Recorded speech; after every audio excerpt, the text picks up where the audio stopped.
Lola. Kung narinig ninyo ang mga tugtugin at mga iba pang mga naiibang pagtatanghal, ako na may naiiba naman sa lahat. Hindi ko alam, kayo na ang magpasya o kaya'y maghusga.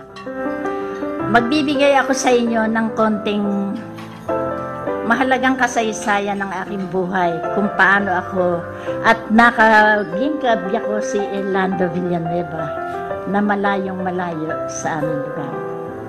Okay, mga kapamilya, mga kaibigan at mga panauhin, magandang gabi at maligayang pagdating. Ngayong araw ay ipinagdiriwang namin ang makasaysayang pangyayari sa aming buhay.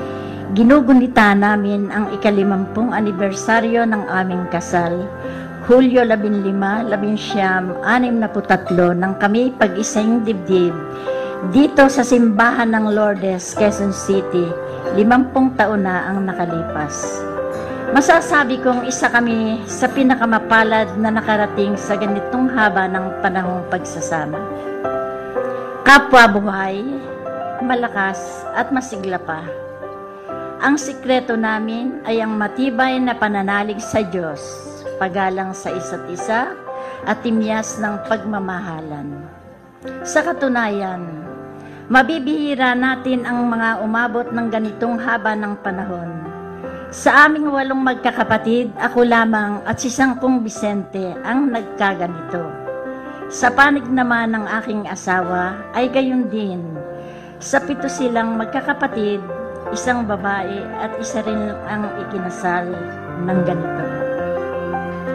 Nagkapatas kaming 2. Bilang handog ko sa inyo, ako'y humabi ng 1 tulang pasalaysay, buhay ng aking kahapon at ng kasalukuyan. Ako ay di makatang di tanyag sa lipunan, di tulad ng ibang kilala't may pangalan, subalit sisikapin kong kayo'y mapag-ibigyan kahit napahapyaw na tingin sa buhay kong nakaraan. Nang matapos ako sa aking pag-aaral, nais ko kaagad makapaghanap buhay.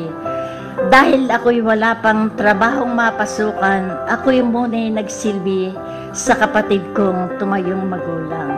Yun si ate, yun ang aming pinakamagulang sa lahat. Nagkataon namang ako'y tinawagan ng kaibigan kong gurong nasa Kabisayaan. Hinimok niya akong dooy may mapagtuturuan sa siyudad ng Cadiz, Negros Occidental. Gurong major sa Pilipino nooy kailangan sa sekundaryong paaralan. Gurong Pilipino noon ay in demand, kaya tinanggap ko ang alok na iyan. Nagpaalam ako sa ate kong mahal, subalit di siya sang-ayon, ako'y kanyang pinigilan. Siya'y lumuluhang, ako'y nilapitan, nagmamakaawang huwag siyang iwan. Labag man ito sa kanyang kalooban, ako ay natuloy na inihatid sa paliparan. Kahit ang panahon nooy nagsusungit, umalis pa rin akong may sugat sa dibdib. Habang ang eroplano'y nasa kitaasan, iba-ibang guni-guni sa isip ko'y nagsasalimbayan. Ngunit lakas loob ko itong nilabanan hanggang sa marating ang paroroonan. Kay laking gulat ko nang ako'y salubungin ng kaibigan kong nagrekomenda sa akin.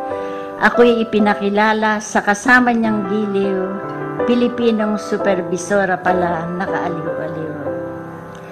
At kami nga'y sumakay na sa bus na malaki.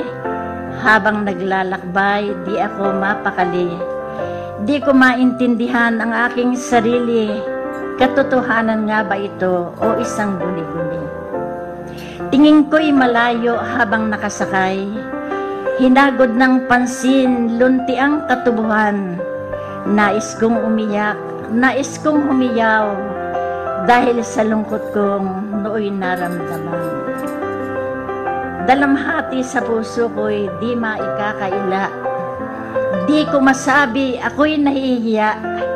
Napalayo akong di ko alintana, nanibago ako, dapat kong itama.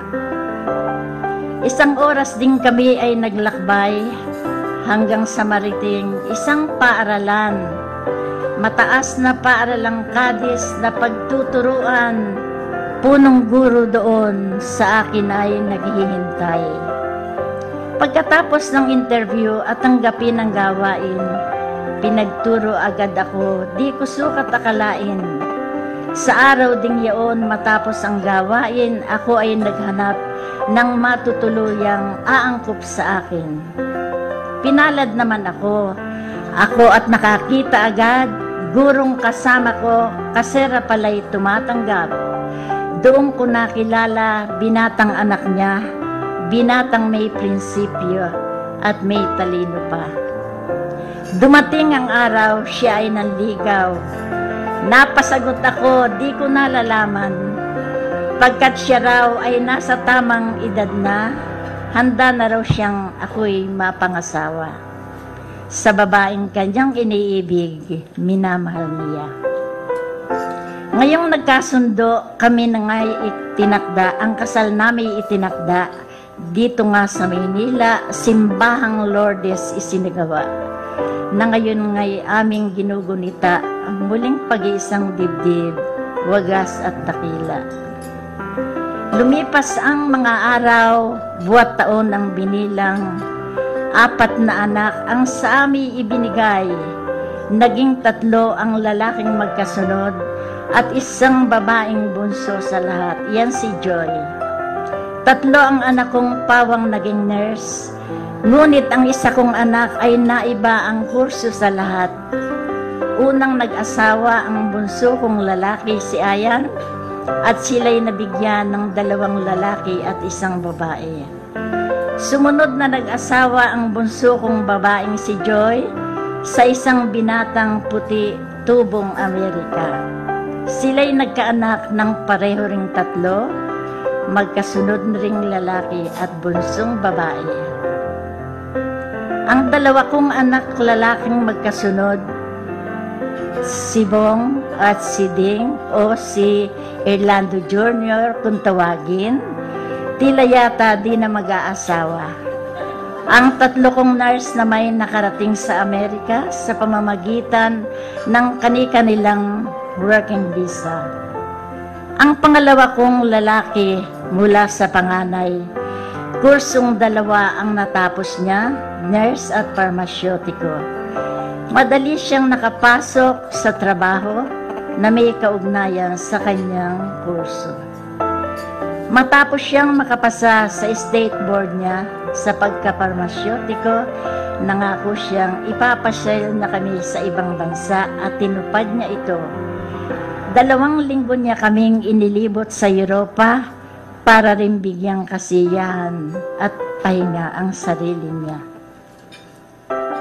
Ang isa pang surpresang ibinigay niya sa amin ay ang akilawang paglalakbay din namin. Ito ay ang Holy Land na sa panaginip ko'y di ko sukat marating. Lubhang makasaysayan at kapangapangarap sa isip ko'y natatanim, isang kaganapan sa buhay di ko sukat akalain. Bago kami napunta sa Amerika, nakaretiro na sa PNB bilang manager ang aking asawa. Dahil masigasig at medyo bata pa, muli siyang nakapagtrabaho rin sa PNB, sa Chicago siya napunta. Naka10 taon rin siyang naglingkod dito at sa ngayon retirado na siya at pa-enjoy na. Nakarating kami sa Amerika sa pamamagitan ng petisyon ng kapatid niya. 19 na taon din ang aming paghihintay, kaya kami nakaalis na. Subalit naiwan ang isa kong pang-anak dahil siya'y overage na, ito nga si Bong. Kami naman ang nagpetisyon sa kanya at di nagtagal, sumunod na rin siya. Lahat kami ngayon nakatira na sa Amerika, 2 ang nasa Illinois at 2 ang sa California. Masaya na kami ngayon at sama-sama, mga anak namin nakapagpundar na.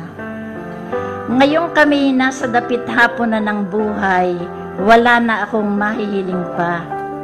Tanging hiling ko kay Bathala, buhay nami pahabain pa. Sa pagwawakas ng pagdiriwang na ito, nais naming bigyang pugay at pasalamatan kayong mga nagsitulong at nagsidalo, lalo na ang pamilya ni Dr. Romel at ni Marites na mahusay at matyagang tumulong sa pagsalubong at pagsasagawa ng pagdiriwang na ito. Sa pagwawakas, nais kong pasalamatan kayong mga nagsidalo na nagmula pa sa iba't ibang lugar, mula sa Amerika, sa Negros, at sa iba pang lugar. Maraming salamat sa inyo at pinasasalamatan kong lalo na ng malaki ang aking anak na si Ding, na walang humpay niyang itinaguyod sa loob ng 1 taon ang pagsisikap na ito. Siya ang lahat na nag-shoulder ng tinatawag na mga gastos at saka lalong-lalo na ang aking mga apo, ang aking mga manugang na si Martin at si Arlene, 10 ng kanilang mga anak na nagbigay ng kasiyasiyang palabas dito sa amin, sa ating pagdiriwang na ito. Ang pamilya ni Joy, ang mga bata niya, na ipinakita ang kanilang galing sa iba't ibang larangan ng pag-awit at gayon din kay Ayan. Muli ko inuulit ang pasasalamat sa inyo. Maraming salamat. Thank you.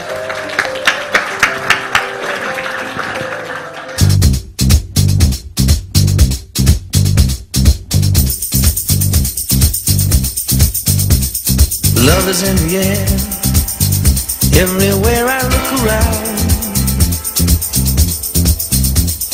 Love is in the air, every sight and every sound.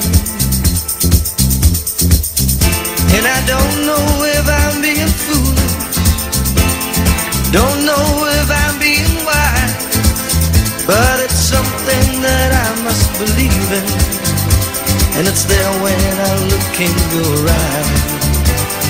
Love is in the air,